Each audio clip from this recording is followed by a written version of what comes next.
watching The 9. Okay, we've been talking a lot about dry January lately. It seems every January that's what we talk about. How do you know if that's something you should be considering? Dussia from Hegira Health is here to talk about this movement of giving up alcohol for a month, maybe longer. So thank you for being here. Thank you, Dina. And so people understand your perspective on this. You are an expert in working with people who have addiction issues, right? Yes. When it comes to alcohol, let's start with dry January. How do we know if that's something we should be considering, or should everybody consider it? I would say dry January is applicable for anyone that drinks. It's a great opportunity to evaluate and reestablish your relationship to alcohol and see if it's something that you want to moderate or continue or discontinue.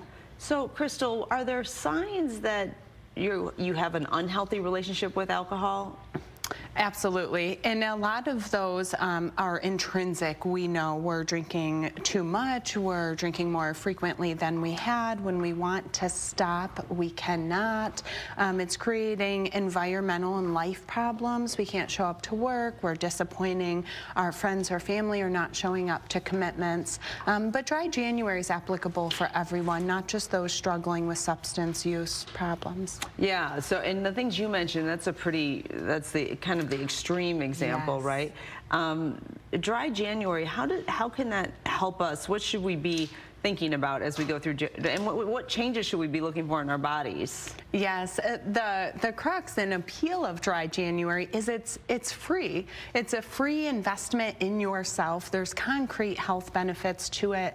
One of the biggest ones that people see is you get better quality sleep, and who don't want better quality sleep? That's true. You have potential to lose a little bit of weight, reduce your blood pressure, reduce your cholesterol, have a better mood and outlook, and you get self-esteem by doing esteemable things. So this small investment has a rippling effect, and it gives you a little bit of discernment. So this is a really easy action that can be impactful to you, and you also can encourage people around you to partake and support one another in the process. So, and the things you just talked about, that would be the reason for someone who's saying, look, I don't have a problem, I like to go out on the weekends, I like to have a few beers, a few cocktails. But you're saying maybe see what happens when you don't and see how much better you feel. Absolutely. In the holidays, there's a lot of togetherness, and many times that includes alcoholic beverages. So people find that dry January is a good opportunity to reset your tolerance to alcohol, your desire for alcohol. Many of the things we do are habitual. You show up and instantly you get a drink. Challenge yourself. Seek something different. Okay, let's talk about sober curious. Sober curious. Now what is that exactly? Absolutely, that's a great question. So sober curious is a new term for those that are evaluating what life is like without alcohol or mood or mind altering substances. This is a great opportunity for people that are exploring, do I want to live a sober lifestyle, and what does that look like and feel like, and what takes alcohol's place in my life?